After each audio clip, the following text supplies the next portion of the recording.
Welcome to Bhutiya Midnight.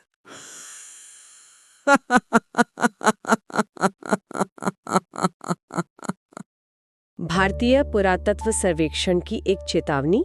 सूर्यास्त के बाद और सूर्योदय से पहले इस किले की सीमाओं में प्रवेश करना सख्त वर्जित है। ये शब्द किसी आम इमारत के लिए नहीं है।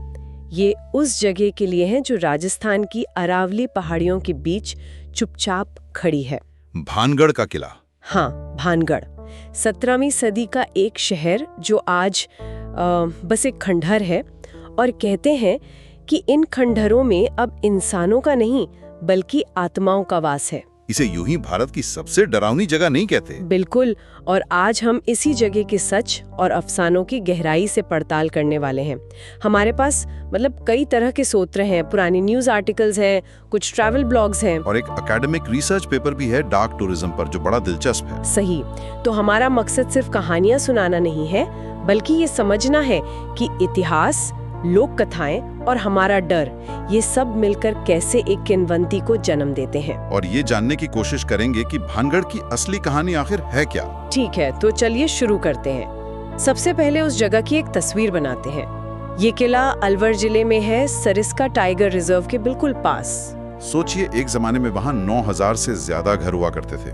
एक पूरा शहर, एक आलीशान महल, बड़ी बड़ी हवेलियां, एक जोहरी बाजार, एक जीती जागती जगह थी। और आज सब वीरान है, पत्थर और खामोशी के सिवा कुछ नहीं। और सबसे अजीब बात, वो छत वाली बात है ना? हाँ, मंदिरों को छोड़कर किसी भी इमारत पर छत नहीं है, जैसे आसमान से किसी ने सिर्फ आस्था की जगहों को बख्श दिया हो। और इन्हीं बिना छत की दीवारों से वो कहानियां निकलती हैं जो आज भानगढ़ की पहचान है। 2 कथाएं सबसे ज्यादा मशहूर हैं।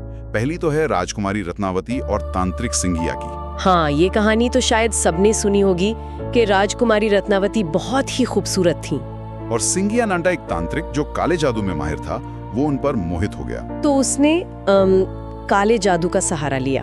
बिल्कुल। कहानी ये है कि राजकुमारी की दासी बाजार में उनके लिए इत्र खरीदने गई। तांत्रिक ने मौका देखकर उस इत्र पर वशीकरण मंत्र फूंक दिया, ताकि जैसे ही राजकुमारी उसे लगाएं, वो उसकी तरफ खींची चली आए। हाँ, पर राजकुमारी को इस साजिश की भनक लग गई, और उन्होंने वो इत्र की शीशी पास पड़े एक बहुत बड़ी चट्टान पर फेंक दी। और यहीं से कहानी का रुख बदल गया। कहते हैं कि वो जादू वाला इत्र लगते ही वो चट्टान वो तांत्रिक की तरफ लुढ़कने लगी और उसे कुचल दिया। हाँ, लेकिन मरते मरते उस तांत्रिक ने अपनी आखिरी सांसों के साथ पूरे भानगढ़ को श्राप दे दिया कि ये शहर बर्बाद हो जाएगा, यहाँ कोई जिंदा नहीं बचेगा और आत्माएं यहीं भटकती रहेंगी। सोचिए, कितनी नाटकीय कहानी है तो। लेकिन एक और कहानी है जो ज्यादातर स्थानीय लोग सुनाते हैं, वो साधु वाली। हाँ, गुरु बालूनाथ की। कहा जाता है कि जिस जमीन पर किला बना, वहाँ वो तपस्या करते थे। तो राजा ने उनसे किला बनाने की इजाजत मांगी। साधु ने इजाजत दी, पर एक शर्त पर, कि किले की परछाई कभी भी उनके तपस्या स्थल पर नहीं पड़नी चाहिए। और अगर ऐसा हुआ तो सब कुछ नष्ट हो जाएगा।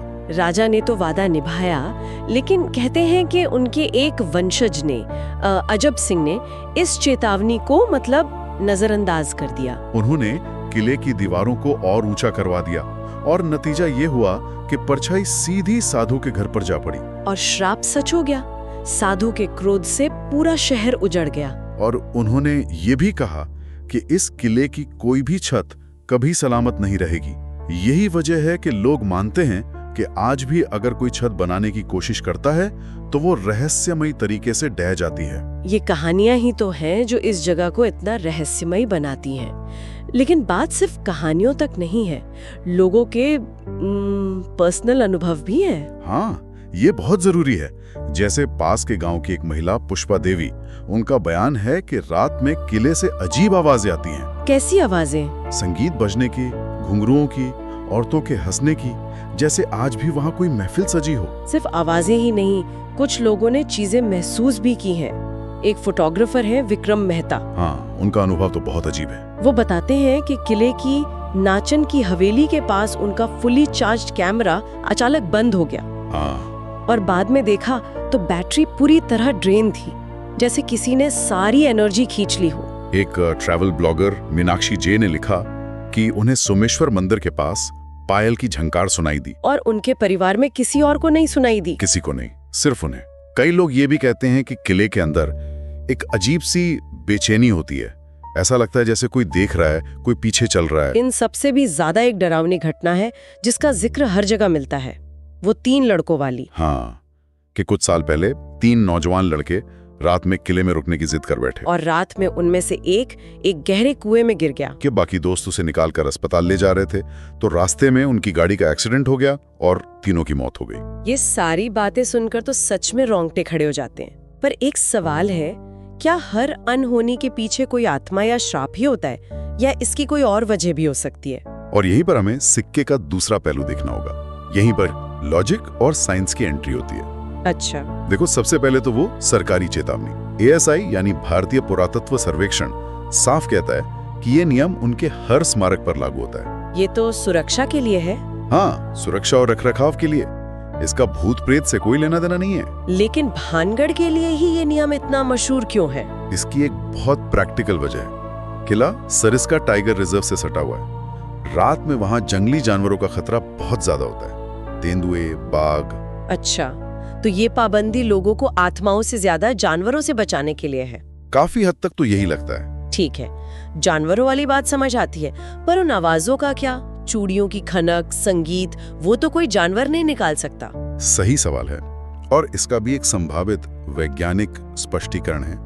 एक पैरानॉर्मल शोधकर्ता हैं डॉक्टर आलोक शर्मा। उन्होंने क्या कहा? उनके अनुसार किले का जो अकूस्टिक डिजाइन है वो बहुत खास है। जब अरावली की पहाड़ियों से तेज हवा उन खंडहरों से गुजरती है तो अजीब आवाजें पैदा होती हैं। हाँ, एक अजीब तरह की गूंज और सीटियों जैसी आवाजें हैं जो रात के सन्नाटे में किसी को भी डरा सकती हैं। मतलब जो चूड़ियों की खानक है वो बस हवा का खेल है, ये बात थोड़ी गले उतरना मुश्किल है। ये एक थ्योरी है, इसे साबित करना मुश्किल है, लेकिन ये एक तार्किक संभावना तो है ही। यहाँ तक कि किले के कई गार्ड्स और स्थानीय लोग भी इन भूत प्रेत की कहानियों को अफवाह मानते हैं। तो एक तरफ सदियों पुरानी कहानियां और लोगों के डरावने अनुभव हैं, और दूसरी तरफ विज्ञान और तर्क हैं जो हर चीज का एक सीधा साधा जवाब देने की कोशिश कर रहे हैं। और ये टकराव हमें एक बड़े और दिलचस्प टूरिज्म ट्रेंड की ओर ले जाता है। Dark tourism. हाँ, डार्क टूरिज्म। इसका क्या मतलब है? इसका सीधा मतलब है उन जगहों की यात्रा करना जो किसी न किसी रूप में मृत्यु, त्रासदी या दुख से जुड़ी हों, जैसे चेरनोबिल या फिर भानगढ़। ये तो बड़ा अजीब है। मतलब लोगों को दुख और त्रासदी वाली जगहों पर जाना क्यों पसंद है? पहली नजर में ऐसा लगता है, लेकिन रिसर्च कहता है कि लोग ऐसी जगहों पर सिर्फ रोमांच के लिए नहीं जाते। तो फिर क्यों? जिज्ञासा, इतिहास को करीब से महसूस करने की इच्छा और उस जगह से एक इमोशनल कनेक्शन बनाने की कोशिश भी होती है। और भानगढ़ पर हुए एक सर्वे से तो बहुत चौंकाने वाला आंकड़ा सामने आया है। क्या? सर्वे के मुताबिक भानगढ़ आने वाले करीब 38.5% लोग वहां का इतिहास जानने के लिए आते हैं। और भूत प्रेत देखने कितने आते हैं? सिर्फ 10.3% लोग पैरानॉर्मल एक्टिविटी देखने की उम्मीद से आते हैं। अरे वाह, ये तो मैंने सोचा ही नहीं था। मुझे लगा था सब रोमांच के लिए ही जाते हैं। इसका मतलब है कि हम डर के बहाने ही सही अपने इतिहास से जुड़ना चाहते हैं। शायद ये कहानियां ही वो दरवाजा हैं जो लोगों को इतिहास की दहलीज तक खींच लाती हैं। तो मतलब इन कहानियों के बिना भानगढ़ का इतिहास अधूरा है और इतिहास के बिना ये कहानियां बेमतलब है। तो चलिए अब जरा उस इतिहास की भी बात कर लें। जरूर। श्राप की कहानियों से अलग भानगढ़ का अपना एक शानदार इतिहास है। इसे 17वीं सदी में राजा भगवंत दास ने अपने बेटे माधो सिंह के लिए बनवाया था। और इसकी वास्तुकला राजपूत और मुगल शैली का एक बेहतरीन मिश्रण है। किले में 5 बड़े दरवाजे हैं, Lahori gate, Ajmeri gate, Delhi gate. ये नाम ही बताते हैं कि ये एक बड़ा ट्रेड सेंटर रहा होगा। और वो बाजार तो आज भी दिखता है, कतार में बनी दुकानों के खंडर। हाँ, जौहरी बाजार। और वहाँ कई खूबसूरत मंदिर भी हैं जो नागर शैली में बने हैं। और सबसे खास बात यह है कि जहाँ पूरा शहर खंडर है, ये मंदिर आज भी काफी हद तक सुरक्षित हैं। और उनमें पूजा भी होती है। हाँ, कुछ में तो नियमित रूप से होती है। तो फिर अगर श्राप की कहानी को एक पल के लिए भूल जाएं, तो इतना बड़ा शहर वीरान कैसे हुआ? इतिहासकारों के पास इसकी कुछ ठोस वजह हैं। एक तो पास के अजबगढ़ राज्य से लड़ाई या मुगलों के हमले। और दूसरी और शायद ज्यादा बड़ी वजह 1783 में पड़ा एक भयानक अकाल था। उस अकाल ने पूरे उत्तर भारत में तबाही मचाई थी। हो सकता है लोग पानी और खाने की कमी से ये जगह छोड़ गए और फिर कभी लौटे ही नहीं। तो इन सब बातों का निचोड़ क्या है? हम भानगढ़ को किस नजर से देखें? एक ऐतिहासिक धरोहर या एक अलौकिक पहेली? मुझे लगता है भानगढ़ की असली पहचान इसी सवाल में छिपी है। ये एक ही जगह पर दो दुनियाएं हैं, एक इतिहास की, पत्थरों की, और दूसरी हमारी कल्पना की, हमारे डर की। और भानगढ़ में ये दोनों दुनियाएं इस तरह घुल मिल गई हैं कि उन्हें अलग करना नामुमकिन है। सच शायद इन दोनों के बीच में कहीं है। और मैं श्रोताओं के लिए एक अंतिम विचार छोड़ना चाहूंगी। ये सोचने वाली बात है कि एक कथित तौर पर श्रापित किले में जहां कोई छत नहीं टिकती, वहां बने मंदिर आज भी पूरी तरह से सुरक्षित और जीवंत क्यों हैं? क्या ये आस्था की शक्ति का प्रमाण है जो हर श्राप से ऊपर है, या फिर ये इतिहास का कोई ऐसा रहस्य है जिसका जवाब अब भी उन खंडरों की खामोशी में दफन है?